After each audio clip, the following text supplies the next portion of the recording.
Wasim Salmani public समस्या में आपका स्वागत है। इस वक्त मैं मौजूद हूँ मुमरा पुलिस स्टेशन में। मुमरा पुलिस स्टेशन की बड़ी कामयाबी हाथ लगी है।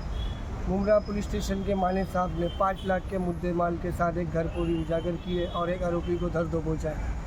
आइए देखते हैं अनिल सिंधे साहब ने प्रेस कॉन्फ्रेंस में क्या कहा है। आपण इथे पत्रकार परिषद ठेवलेली आहे, काय नेमकं कारण आहे? एक आपल्या इथे चांगली घरफोडी ओपन केलेली आहे.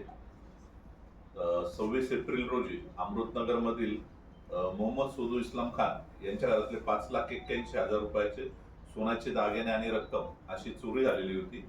तर यांनी तेथील सर्व सीसीटीव्ही फुटेजेस आणि त्यांचे गुप्त बातमीदार जे होते त्यांची आपले सहाय्यक पोलीस निरीक्षक जे आहेत विनायक माने सर आणि त्यांचे पूर्ण टीम यांनी अथक प्रयत्न केले, खूप मेहनत घेतली रात्रंदिवस आणि सदर घरफोडी उघड केलेली आहे. आणि त्यामध्ये त्याच एरियामध्ये राहणारा अल्ताफ शनावर शेख व 19 वर्ष हा आरोपी निष्पन्न झाला आणि त्याच्याकडनं सर्व मुद्देमाल हस्तगत करण्यात आलेला आहे.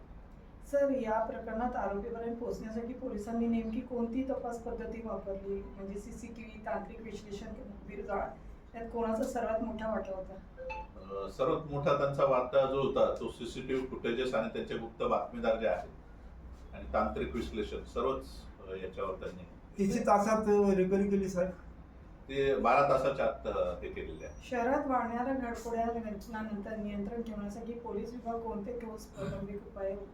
आपले ठाण्याचे माननीय पोलीस आयुक्त सर जे आहेत आशुतोषजी डोंगरे सर यांनी जे आपले ठाणे सुरक्षित ठाणे जे उपक्रम राबवलेला आहे त्या अंतर्गत जेवढे जेवढे ब्लॅक स्पॉट आहेत म्हणजे जिथून घरफोड्या जिथे जास्त होतात, वाहनं जास्त चोरी होतात, जिथे शरीराविरुद्धचे गुन्हे, मारामाऱ्या भांडणं जिथे होतात, जिथे टवाळखोर लोक राहतात वगैरे, अशा जेवढे सेन्सिटिव्ह पॉईंट वगैरे आहेत सर्व ठिकाणी पॉईंट दिलेले आहेत. आणि त्या ठिकाणी आपले सगळे पेट्रोलिंगच्या गाड्या, सर्व डीबीच्या टीम्स, आपले गोपनीयचे कर्मचारी, अधिकारी सर्व काही स्पेसिफिक टाइम मध्ये वेळोवेळी तिथे व्हिजिट करत असतात आणि तिथले फोटो डाउनलोड करत असतात.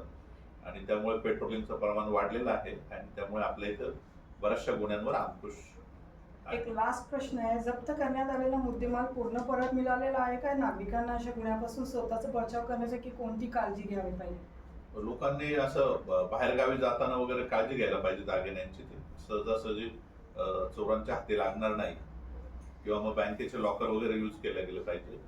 आणि जे आपल्या घराचे कडी कोंडे लॉक जे आहेत ते स्ट्रॉंग पाहिजे, सीसीटीव्ही फुटेजेस पाहिजे, प्रत्येक अपार्टमेंटमध्ये वगैरे वॉचमन ठेवले गेले पाहिजे. तर याच्याने अशा गुन्ह्यांवर वचक बसेल. पूर्ण मुद्देमाल भेटला आहे? होय. थँक्यू. Thank you sir.